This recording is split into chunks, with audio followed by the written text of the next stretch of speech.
I'm going to talk about a technique called sliding.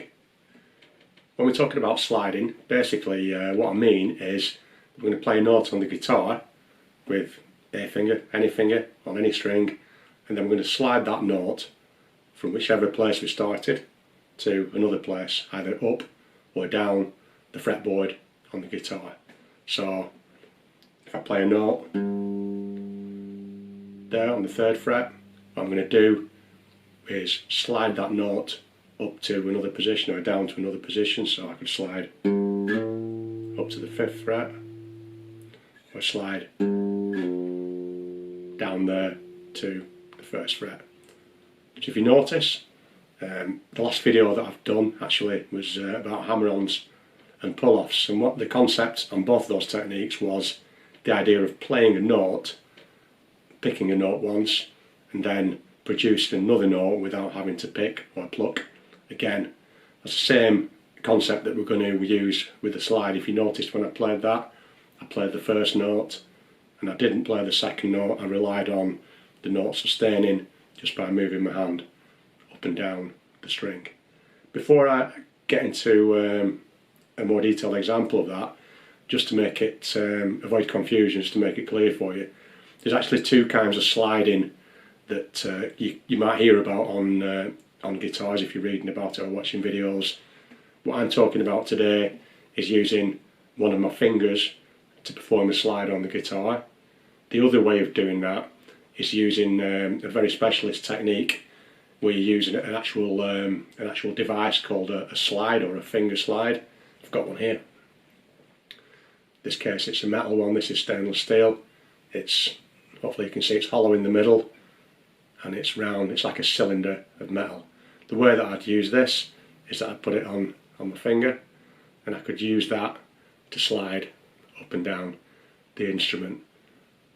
I'm not going to talk about that today in this video. That's a completely different way of playing that requires quite a different skill set, but just in terms of the language that I'm using, the vocabulary, don't be confused about using a slide as opposed to using just your finger to perform a slide. So, how do we do it?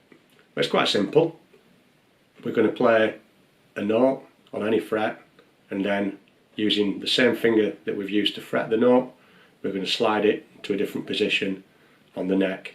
It produces quite a unique sound because of the nature that we're not picking any other notes after it. We're letting the note ring itself. The actual sustain of the note holds the note playing, but the technique to doing it, again, just like all the other techniques, will require a little bit of patience, a little bit of practice to be able to make it sound as it should do. So, in the hammer-on and pull-off video that I did, I used an example of playing a couple of notes down on my high E string, my 1st string. It was the 3rd fret note and the 5th fret note. I was using those to perform hammer-ons and pull-offs, like that. Using another finger to hit the 2nd note. With the slide, I'm going to use the same finger, so to get the same effect, I'm going to play those 2 notes using the slide. So I'm going to play the 1st note on my 3rd fret, and then I'm going to use that same finger and slide it up the string to the 5th fret to produce the 2nd note.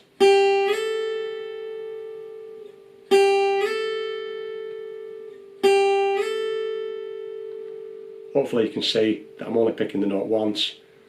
I'm not picking the note again on the 5th fret. Likewise, I can play the same technique descending, so if I wanted to go from the 5th fret down to the 3rd fret, it's exactly the same, but moving in the other direction.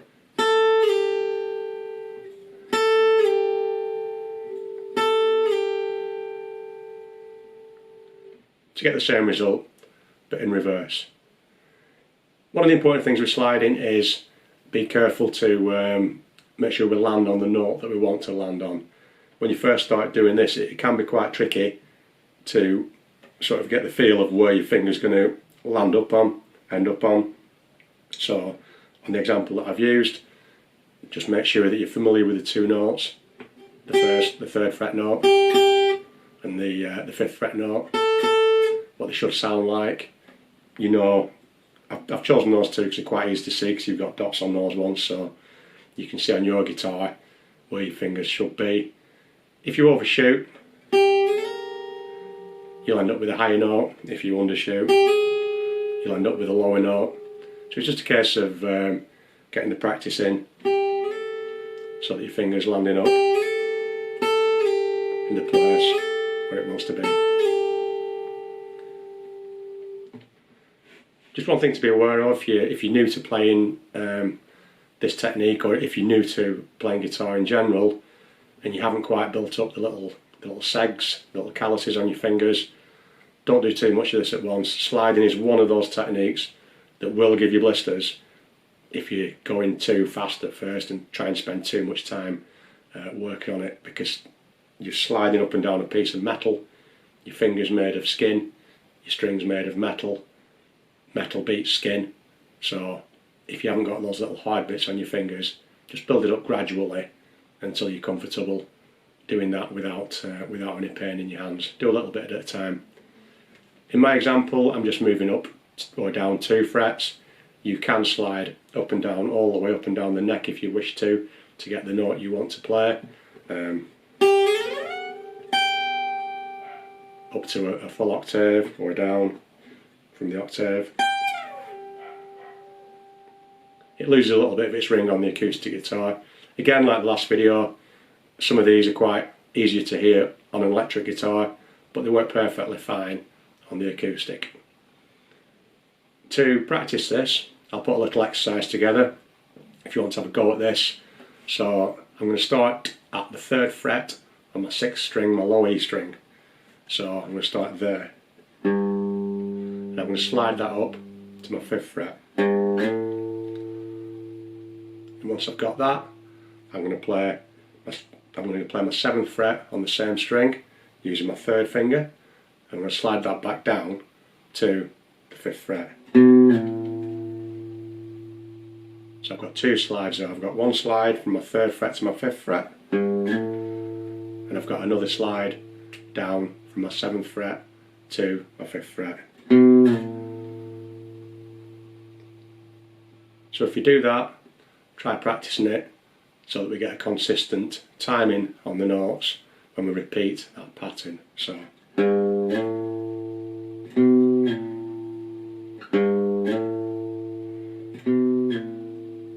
we'll get used to it. Eventually we can build it up so that we can play it with a 1, 2, 3, 4 count, so that the notes are landing on the 1, 2, 3 and 4, which will help us get our slides accurate in timing as well as in pitch.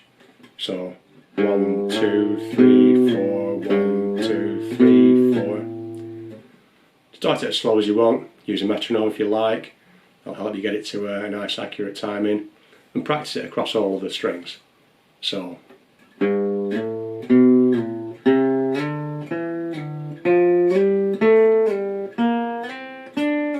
so on and so forth, right down to your high E string, your 1st string.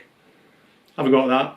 Again, don't get blisters on your fingers. Just do as much as what you feel you can do. If you feel that it's not happening for you, just one thing that might be tripping you up is the amount of pressure that you're putting on to hold the notes on. If you put too much pressure on, it's going to be really hard to slide, and your fingers are going to really hurt because you're pushing that flesh into that string. It's going to take a lot of strength in your hand. You'll get tired and fatigued very easily, and you're just not going to be able to keep it up. If you're not pressing on hard enough, then you'll probably lose the note at some point during the slide. Once you start moving, if you've not got enough finger pressure on, the note will either just fluff or just ring out to something that you don't want. I'll see if I can do. So I get a bit of buzzing and it fluffs, and that's not what I want. So it's just finding that sweet spot of the correct amount of pressure to put on the note in order to make it work. So it's the pressure on the note and the accuracy of the moving up and down between the frets, and that's the key to performing a slide.